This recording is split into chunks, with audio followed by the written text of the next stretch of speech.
السلام علیکم ورحمۃ اللہ وبرکاتہ۔ خلیفۃ الرحمان، آداب تلاوت قرآن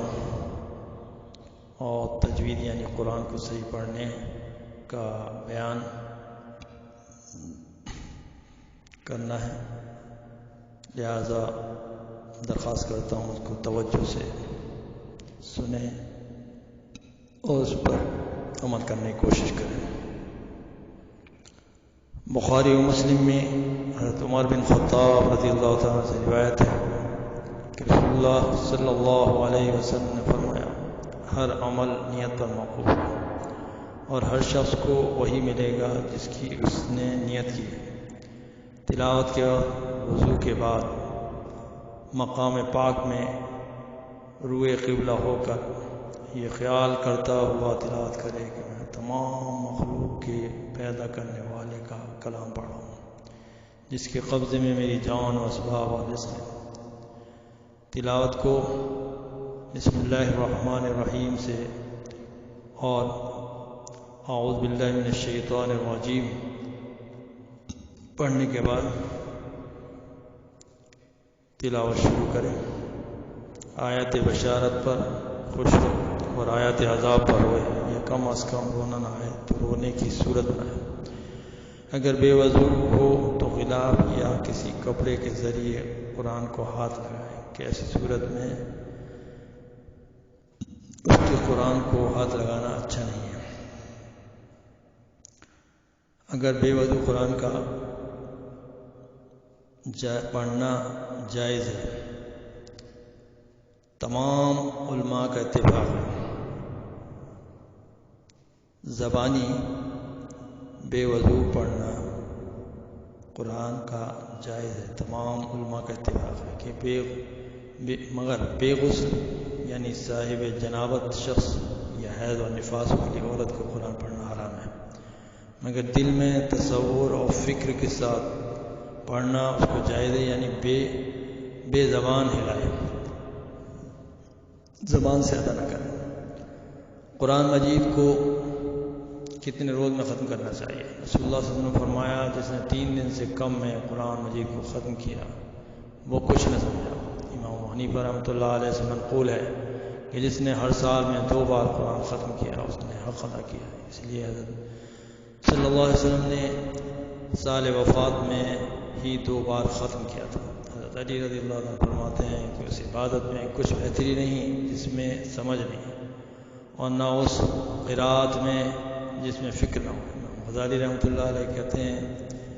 کہ اپنے آپ کو قرآن مجید کی ختموں کی گنتی پر فریفتہ نہ کرو، بلکہ ایک آیت کا سوچ کر پڑھنا ساری رات میں 2 ختم کرنے سے بہتر ہے۔ ابو ذر رضی اللہ تعالیٰ کہتے ہیں، ایک دفعہ رسول اللہ صلی اللہ علیہ وسلم ہمارے ساتھ تھے، ہمارے ساتھ کھڑے ہوئے تو آپ صلی اللہ علیہ وسلم نے یہ آیت پڑھی، اعوذ باللہ من الشیطان الرجیم بسم اللہ الرحمن الرحیم ان تعذبہم فإنہم عبادک، اور بڑی دیر تک پڑھتے رہے۔ اگر ان کو آپ عذاب دینا چاہیں تو بے شک وہ آپ ان کو عذاب دے سکتے ہیں، وہ آپ کے بندے ہیں۔ تو اس پر بہت دیر تک ہوتے رہے اور اس آیت کو بار بار پڑھتے رہے۔ تجوید یعنی قرآن مجید کو صحیح پڑھنے کا بیان۔ قاعدہ نمبر 1، حروف ہمیشہ پر یعنی پوری مقدار میں پڑھے جاتے ہیں۔ یہ حروف 7 ہیں۔ یہ حروف جو موٹے پڑھے جاتے ہیں یہ 7 حروف ہیں۔ جن کا مجموعہ ہے خصا ذات قذ خا صاد ضاد طا ظا غین قاف۔ قاعدہ نمبر 2، نون اور میم پر جب تشدید ہو تو غنّے سے ادا ہوں، یعنی آواز کو ذرا دیر تک ناک میں نکالنا ہوگا۔ ناک کے جو دونوں نتنے ہیں اس میں 1 الف کے برابر نماز کو مطلب 1 الف کے برابر نون کی آواز نکالنی ہے، یعنی غنّہ ہوگا۔ ان میم پر تشدید ہو یا نون۔ قاعدہ نمبر 3، جس حرف پر زبر یا زیر یا پیش ہو اس سے آگے الف یا واو نہ ہو تو اس کو بڑھانا نہ ہوگا، یعنی اس طرح پڑھنا غلط ہے، جیسے الحمد، اب اس میں واو نہیں ہے، کوئی اس کو الحمد اس میں واو زیادہ کر دے، جیسے مالکی کو مالکی زیر ہے، اس کے ساتھ یا نہیں ہے، جیسے ایاکا میں زبر ہے، الف لگا دے ایاکا، تو اس کا خیال رکھیں۔ قاعدہ نمبر 4، پیش کو واو کی طرف اور زیر کو یا کی طرف قدر مائل کر کے پڑھنا ہوگا، جیسے الف رجال، ابو واو۔ قاعدہ نمبر 5، جہاں نون پر جزم ہو اور نون کے بعد ان حرفوں میں سے کوئی حرف ہو تو اس میں اخفا ہوگا، اور وہ حروف یہ ہیں: تا، ثا، جیم، دال، ذال، سین، شین، صاد، ضاد، طا، وا، فا، قاف، کاف۔ جیسے نون ساکن کی آواز کو ناک کے نتنوں میں چھپا کر پورا انتم من ثمر وغیرہ۔ اسی طرح اگر کسی حرف پر دو زبر یا دو زیر یا دو پیش ہوں، جس سے نون کی آواز پیدا ہوتی ہے، تو اس حرف کے بعد بھی ان 15 حرفوں سے کوئی حرف آ جائے تب بھی اس نون کی آواز پر ناک میں چھپائیں گے، جسے اخفا کہتے ہیں۔ جنات، اس میں تو نون مشدد ہے، یعنی نون پہ غنہ ہوگا، اور جناتین کی تا جو ہے اس میں اخفا ہوگا، جناتین تجری وغیرہ۔ قاعدہ نمبر 6، جہاں پر نون پر جزم ہو اس کے بعد را یا لام ہو تو اس نون میں نون کی آواز بالکل نہیں رہتی، بلکہ را اور لام میں مل کر آواز نکلتی ہے، جیسے من ربہم میں اور را بھی نون ساکن کے بعد اگر را یا نون ساکن کے بعد اگر لام آئے تو نون ساکن کی آواز ختم ہو جاتی ہے، جیسے من ربہم، من ربہم کی جگہ من ربہم، ولیکن لا کی جگہ ولیکن لا یشکرون۔ قاعدہ نمبر 7، اسی طرح اگر کسی حرف پر دو زبر یا دو زیر یا دو پیش ہو جس سے نون کی آواز پیدا ہوتی ہے اور اس حرف کے بعد اور اس کے نون کی آواز پیدا ہوتی ہے اور اس حرف کے بعد را یا لام ہو تب بھی اس نون کی آواز نہ رہے گی، جیسے غفورن ہے اس کے بعد را جائے، یعنی تنوین کے بعد دو زبر دو زیر یا دو پیش کے بعد لام یا را کی آواز آ جائے گی، تب بھی اس میں نون ساکن کی جو آواز ہے وہ ختم ہو جائے گی۔ غفورن کی جگہ غفور الرحیم، واحد لا الہ، واحد لا الہ۔ قاعدہ نمبر 8، اگر نون پر جزم ہو اور اس کے بعد حرف با ہو تو اس نون کو میم کی طرح مال غننے کے پڑھنا ہوگا، جیسے ان ہے، نون ساکن ہے، اس کے بعد با گئی تو نون ساکن کی آواز کو میم میں بدل دیں گے اور اس میں غننے کے ساتھ پڑھیں بِکُم۔ اور اگر کسی حرف پر دو زبر یا دو زیر یا دو پیش ہوں اس کے بعد با ہو، وہاں بھی نون کو میم کی طرح پڑھیں گے، یعنی نون ساکن یعنی تنوین کی جو آواز ہے وہ غائب ہو جائے گی، جیسے علیم بما، تو من کی جگہ چھوٹی سی میم اس میں لگ جائے گی اور من کی آواز نون ساکن کی آواز ختم ہو جائے گی، اور اس میں بھی ایک الف کے ساتھ ناک میں آواز رکھیں گے۔ اور اس کی نشانی یہ ہے کہ اس پہ چھوٹی سی نون لکھ دیتے ہیں۔ قاعدہ نمبر 9، جہاں میم پر جزم ہو اس کے بعد با ہو تو اس میم پر بھی ناک میں آواز رکھیں، جیسے یعتصم باللہ، میم ساکن کے بعد با گئی۔ قاعدہ نمبر 10، جس حرف پر 2 زبر یا 2 زیر یا 2 پیش ہو اس کے بعد والے حرف پر جزم ہو، اس کے بعد والے حرف پر جزم ہو تو وہاں 2 زبر کی جگہ 1 زبر یا زیر یا پیش پڑھنا ہو اور 1 نون زیر والا اپنی طرف سے نکال کر اس جزم والے حرف سے ملانا ہوگا۔ جیسے خیرن، اس کے بعد لام ساکن آ گیا، جب 2 ساکن آ جاتے ہیں تو 1 ساکن کو ختم کرتے ہیں اور چھوٹا سا نون لگا کر اس کو ساکن والے حرف سے ملا دیتے ہیں۔ خیرن نل وصیت، 1 زبر ہٹ جائے گا اس کا، خیرن الوصیت۔ جیسے فخور، 2 پیشتے ہیں، فخور اور اس کے بعد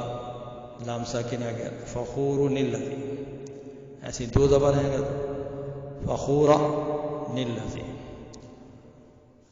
اور جیسے نوح نے ابن، نوح ابن۔ اب میں سورہ بقرہ کا آخری سورہ بقرہ کا 17واں رکوع پڑھنے جا رہا ہوں، سماعت فرمائیں، ترجمہ انشاءاللہ۔ اعوذ باللہ من الشیطان الرجیم، بسم اللہ الرحمن الرحیم۔ ومن يرغب عن ملة إبراهيم إلا من سفه نفسه ولقد اصطفيناه في الدنيا وإنه في الآخرة لمن الصالحين إذ قال له ربه أسلم قال أسلمت لرب العالمين ووصى بها إبراهيم بنيه ويعقوب يا بني إن الله اصطفى لكم الدين فلا تموتن إلا وأنتم مسلمون أم كنتم شهداء إذ حضر يعقوب الموت إذ قال لبنيه ما تعبدون من بعدي قالوا نعبد إلهك وإله آبائك إبراهيم وإسماعيل وإسحاق إلها واحدا ونحن له مسلمون تلك أمة قد خلت لها ما كسبت ولكم ما كسبتم ولا تسألون عما كانوا يعملون